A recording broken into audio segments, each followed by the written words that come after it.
We got some big time players here on our live stream for 24 Hours Nothing But Net. And one of my golf partners, Brittany Lincicome, has been kind enough to join us today on Nothing But Net. Brittany, thanks for being with us. Oh, thanks for having me. Look, you and I became fast friends. We got to play in the Hootie and the Blowfish Monday after the Masters. I basically carried your bag, drove the cart, got you a drink when you were thirsty. I mean, you're amazing. You're an amazing golfer. Tell us where you are right now. Thank you so much for that. I am at Houston at the Chevron Championship, our first major of the year. One of my favorite majors since I have won this event twice. Nice. So it's just an honor to be here. The weather looks good. The golf course looks beautiful. Excited to get out there and get another practice round today. Okay, so your nickname on tour is Bam Bam because you knocked the snot out of the ball. I mean, I witnessed it up close and personal. It's absolutely gorgeous. Why does this course set up so well for your game?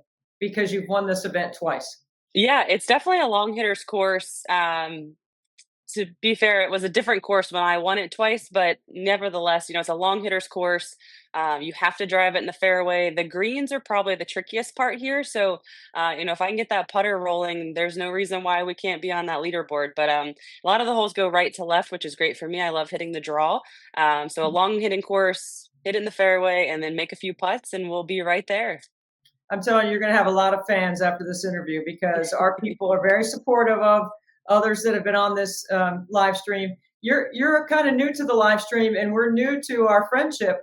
Tell me a little bit about your background, about your family. Give everybody a little bit of something to cheer for. Yeah, so totally family situation. I started playing golf when I was 9. My dad and two older brothers kind of started taking me out and just progressed from there to junior tournaments. I did homeschooling to play more golf.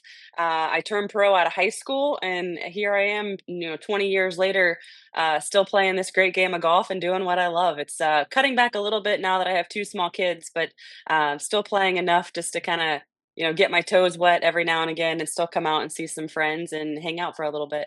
Yeah, Bam Bam 2.0 and Bam Bam 2.1 are in the making. So 20 years ago in women's sports, the landscape was much different. Coming out of high school to go pro right away. Tell Mhm. us a little bit about what that was like.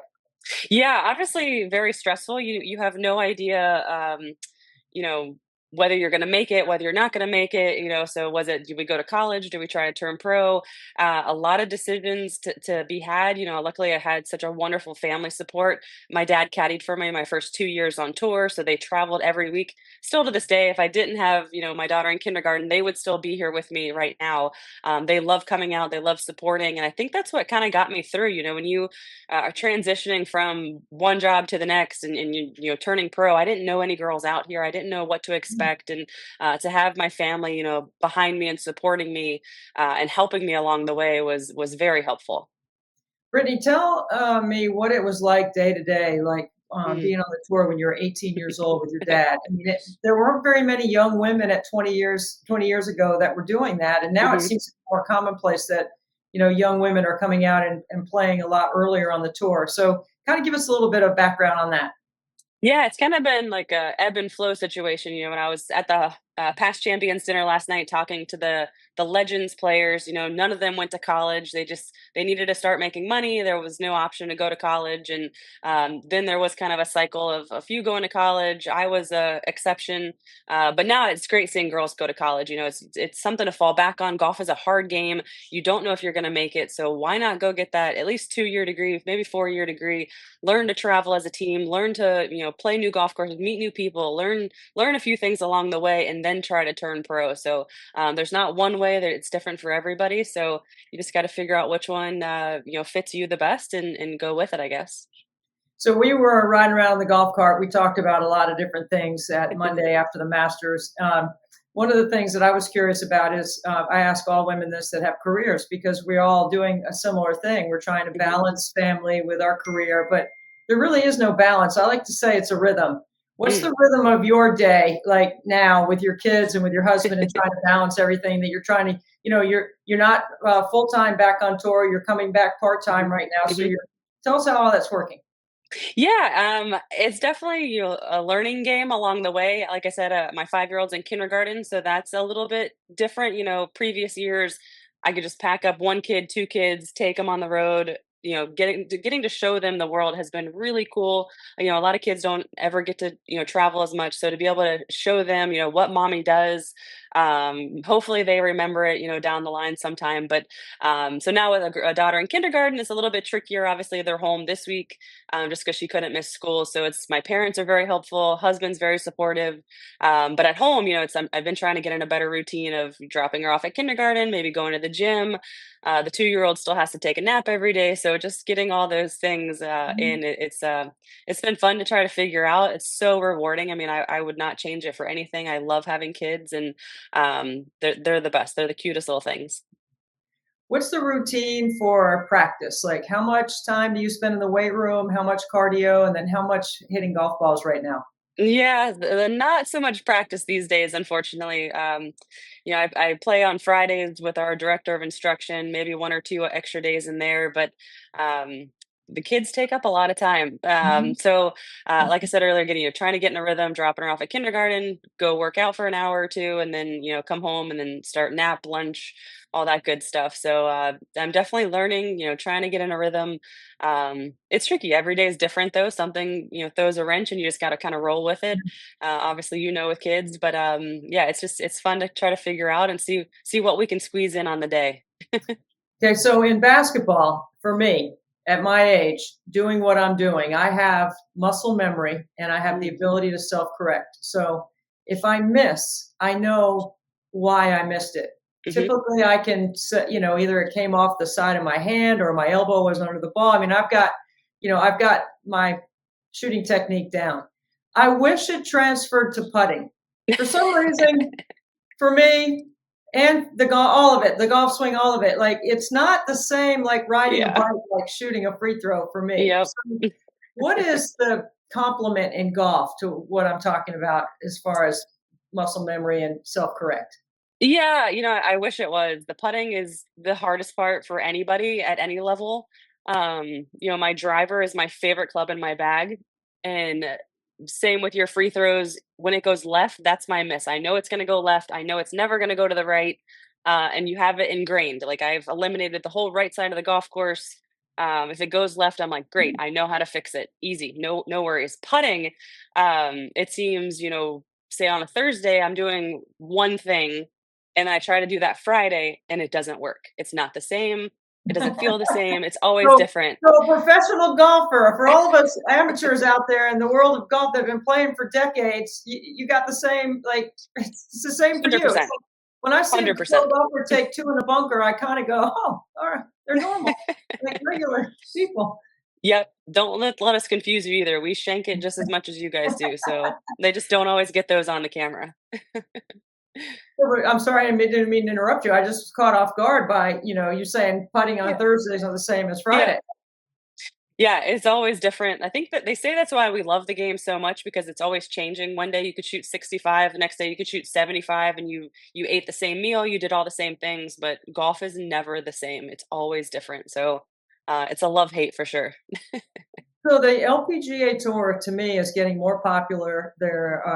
Hopefully the purses are getting bigger. The Mhm. more events are coming around. More people are investing in women's sports overall. This feels Mm. like it's a time that people like, well, me, for certainly, I'm much older than you, but you have been grinding for opportunities like this. I've been doing the same thing. Where do you think we stand right now? Like, what's the most exciting thing that you see coming in the investment in women's sports? I mean, I think it's only going up. Obviously, the whole Caitlin Clark situation has empowered every sport, every female, every woman, whether you're just even in a business life. She has had this effect on everybody, which is so cool to be a part of. But in golf, we're still hunting for a new commissioner. So I think once we get that finalized, I mean, golf is in such a great place. We have so many young players that are good players, good talents that are coming up, and I think that all goes back to these USGA girls golf programs, first tee programs that are really bringing up women and young girls. There for a while, especially when I turned pro, I had to play on the boys' golf team. We didn't have any girls to play with. So now to see all these organizations coming together, getting more girls involved with the game of golf, the future of golf is so bright and it looks so great. So, with women in basketball or soccer or tennis, whatever it may be. It's just elevating all women, and we're only going up. And it's a really cool time for women athletes to see the trends, and hopefully we can keep doing it. Like you said, the majors, they've all stepped up. This purse this week is $8 million, which I mean, if that would have been 20 Wow. years ago, I would be a lot more wealthy. But it's just cool to see it. I always wanted to leave the game better, and I can say in my 20 years, the game is so much better. Hopefully, some of the other tournaments kind of get on board with these majors that are really elevating the game and growing their purses, and they want to be the best tournament out there. So it's really cool to see. And like I said, we're only going up, which is really cool. So, Brittany, you mentioned Caitlin Clark, and everybody looks at it through a basketball lens, which is certainly the way I look at it, having the opportunity to do the Indiana Fever Games. But I'm curious about, how you see it in golf. I know she's a huge fan of golf. I know Hmm. she's been on the tour. She's played in some pro-am. She's been Hmm. around the game. But her impact and influence, not just on golf, but on corporate America and Mm. women in C-suites. I'm kind of curious to get your take on that because I honestly hadn't really been thinking about it like that. No, I mean, she's just doing what she's doing is really elevating it across the board. I got to meet her in November at our tournament at Pelican, and she was doing a press conference. I had her sign a basketball for my daughters, of course. But just she was just such a nice, down to earth person. You see some athletes, you never know if they're going to be hoity-toity. The money's kind of gone to their head, but she seems very grounded. She was so sweet. She was beautiful. She had this beautiful outfit on, and then playing the pro am, which I mean, she doesn't have to do that. She doesn't have to come play golf with us, but obviously she loves the game of golf, and just for her presence to come into our world for one day is just so neat and so cool to see all of our sports coming together. And again, it's only elevating women and women's sports. So I have to tell you this because, I shared with you that my favorite pro golfer when I was learning the game was Beth Daniel because Hmm. there weren't any tall women on the tour. Beth was the same height as me, and I think you and I are the same height, close. And so watching women of the same stature play the game and how they rip through the rip through the golf ball is just really amazing to me. So I want to tell you that after I teased Beth that she had dropped down to number two, she's been texting me. So I think it's bothered her a little bit. I love that. She's such a nice lady, and Yes. that makes me laugh. But I mean, Beth Daniel will always be one of the greats, and I can be second. It's okay to her. Are you sure? Because she's going to see this, and I'm going to make sure that I tell her she has a great event here for junior golf in South Carolina that bears her name. It's in Charleston where she grew up, and Mhm. she's a native of this area, so she's somebody that I've always admired for all the things she represents and stands for. She's such a great ambassador for golf, but she's also a great ambassador for women's sports. Brittany, so all right, so just to time date this, this is before the Pro Am in the Chevron Houston Open, and it's an event that you've won twice. So we want to put some good mojo on you, like $8 million.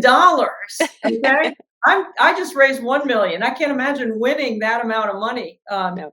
for a purse. Let me just get it on the record. If you win the event, I'm flying where to celebrate? Houston, you're coming here. Okay, I'm Yeah. gonna be there. I'm gonna be there. Thank you so much for lending some time. We wish you well. We love following your career. You've just made a bunch of new fans, and can't wait till we get to play golf again together. Yes, that would be great. Thank you so much for having me. We're rooting for you, Brittany. Brittany Lincicome, who's getting ready to take on the Chevron Open in Houston, an event that she has won twice in the past. It's two majors on her resume. Brittany, thank you so much. Thank you.